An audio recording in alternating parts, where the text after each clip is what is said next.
আসসালামু আলাইকুম গাইস, কি অবস্থা সবার? আশা করি সবাই অনেক ভালো আছেন। তো গাইস, আজকে আবার আপনাদের মাঝে নতুন একটি ভিডিও নিয়ে হাজির হলাম। আর আজকের ভিডিওটিতে আপনাদেরকে দেখানোর চেষ্টা করব আমাদের গ্রামের গর্ব। শুধু আমাদের গ্রামের গর্ব বললে ভুল হবে, এটা আমাদের উপজেলার গর্ব, আমাদের স্বনামধন্য শিক্ষা প্রতিষ্ঠান বড়ইয়া বিশ্ববিদ্যালয় কলেজ, যেটি বড়ইয়া ডিগ্রি কলেজ নামে বেশি পরিচিত। আর সেখানে যাওয়ার জন্য আমি আর আমার একটা বোনের হাজবেন্ডকে সাথে নিয়ে বেরিয়ে পড়লাম সেই কলেজের উদ্দেশ্যে। আর গাইস, এত গ্রামের ভিতরে এত সুন্দর একটা মনোমুগ্ধকর কলেজ থাকতে পারে, সেটা আপনারা না দেখলে একদমই বুঝবেন না। আর এমন সুন্দর কলেজটি দেখতে অবশ্যই আপনাদেরকে ভিডিওটি সম্পূর্ণ কন্টিনিউ করতে হবে, তাই ভিডিওটি স্কিপ না করে পুরোটা দেখতে থাকুন। আর গাইস, সবার কাছে ছোট্ট একটা অনুরোধ, যারা এই ভিডিওটি ইউটিউব চ্যানেল থেকে দেখতেছেন তারা আমার ইউটিউব চ্যানেলটি সাবস্ক্রাইব করে রাখুন। আর যারা ফেসবুক পেজ থেকে ভিডিওটা দেখতেছেন তারা অবশ্যই পেজটি ফলো করে রাখুন। আর যারা অলরেডি সাবস্ক্রাইব এবং ফলো করেছেন তাদেরকে অসংখ্য ধন্যবাদ। তো গাইস, কলেজটিতে আমাদের বাসা থেকে যেতে সময় লাগে 10 থেকে 15 মিনিট। তাই এতক্ষণ যদি ভিডিও করতে করতে যাই তাহলে ভিডিওটা অনেক বেশি লম্বা হয়ে যাবে, তাই ভিডিওটা একটু স্কিপ করে দিচ্ছি। তো আপনাদের সাথে কথা হবে আবার সেই কলেজের কাছে গিয়ে, তো সবাই সাথেই থাকুন। তো গাইস, বলতে বলতে কলেজের কাছে চলে আসছি এবং এখন আছি কলেজের প্রথম গেটে। আর এখানে এসে প্রথমে দেখতে পেলাম কলেজের গেটের পাশেই একটা কৃষ্ণচূড়া গাছ। আর গাছটা দেখতে অনেক সুন্দর লাগছে। তো এখন চলুন এই গেট থেকে কলেজের ভিতরে প্রবেশ করা যাক। আর চলেন গাইস, বড়ইয়া বিশ্ববিদ্যালয় কলেজের সৌন্দর্যগুলো দেখতে দেখতে এই কলেজের বিষয়ে কিছু তথ্য শুনে আসি। তো গাইস, লেটস স্টার্ট।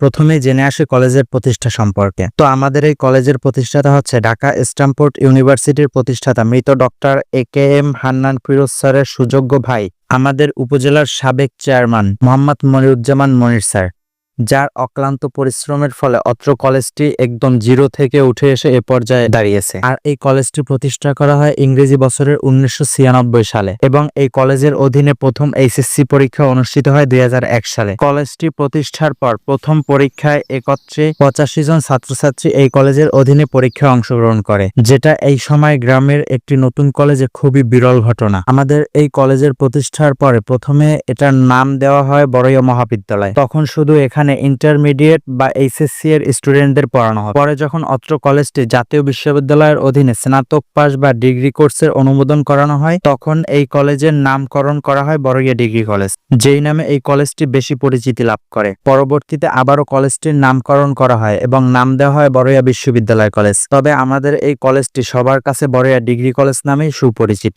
এই নামেই বেশিরভাগ মানুষ কলেজটিকে বেশি চিনে। এখানে রয়েছে আধুনিক লাইব্রেরি, প্রশস্ত ক্লাসরুম এবং অনার্স কোর্সের সুযোগ। এখানে আরো রয়েছে টেকনিক্যাল স্কুল এবং বাংলাদেশ কারিগরি শিক্ষা বোর্ড কর্তৃক অনুমোদিত 6 মাস ও 1 বছর মেয়াদের বেসিক কম্পিউটার কোর্সের সুযোগ। ছাত্রছাত্রীদের টিফিনের জন্য রয়েছে একটি কলেজ ক্যান্টিন এবং বিভিন্ন বই পড়ার মাধ্যমে ছাত্রছাত্রীদের মন ভালো রাখার জন্য রয়েছে একটি সুন্দর পাঠাগার এবং বিশাল এক খেলার মাঠ, যেখানে সবাই খেলাধুলা করতে পারবে। আর ক্যাম্পাসের ভিতরে রয়েছে কিছু বসার স্থান, যেখানে ছাত্রছাত্রীরা বসে গল্প করতে পারবে।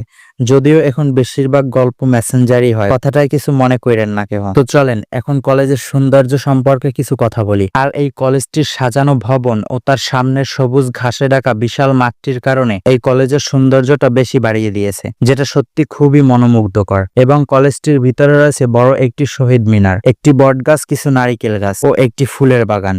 আরো রয়েছে ক্যাম্পাসের ভিতরে ক্যাম্পাসের চারপাশ ঘিরে একটি ছোট সুন্দর রাস্তা, যার কারণে এই ক্যাম্পাসের সৌন্দর্যটা আরো বেশি ফুটে উঠেছে। তো এতক্ষণ আপনাদের মাঝে আমাদের কলেজটি এবং কলেজের সৌন্দর্যগুলো ও কলেজ সম্পর্কে কিছু তথ্য তুলে ধরার চেষ্টা করলাম। আশা করি আপনাদের সবার কাছে ভালো লেগেছে। আর আমার এই ভিডিওর মধ্যে যত ছোট বড় ভুল আছে, আপনাদের ছোট ভাই হিসাবে সবগুলো ক্ষমার দৃষ্টিতে দেখবেন এবং সবাই সুন্দর করে একটা কমেন্ট করে যাবেন। তো গাইস, অনেক কথা বলতে বলতে এখন ভিডিওর শেষ প্রান্তে চলে আসছি। আর সর্বশেষে আমি ধন্যবাদ জানাই আমাদের স্বনামধন্য অধ্যক্ষ মনিরুজ্জামান মনির স্যারকে, যার মাধ্যমে আমাদের গ্রামের সকল ছেলে মেয়ে নিজেদের বাড়িতে থেকে বাবা মায়ের কাছে থেকে শিক্ষার আলো দেখতে পারতেছে এবং সুশিক্ষা গ্রহণ করতে পারে।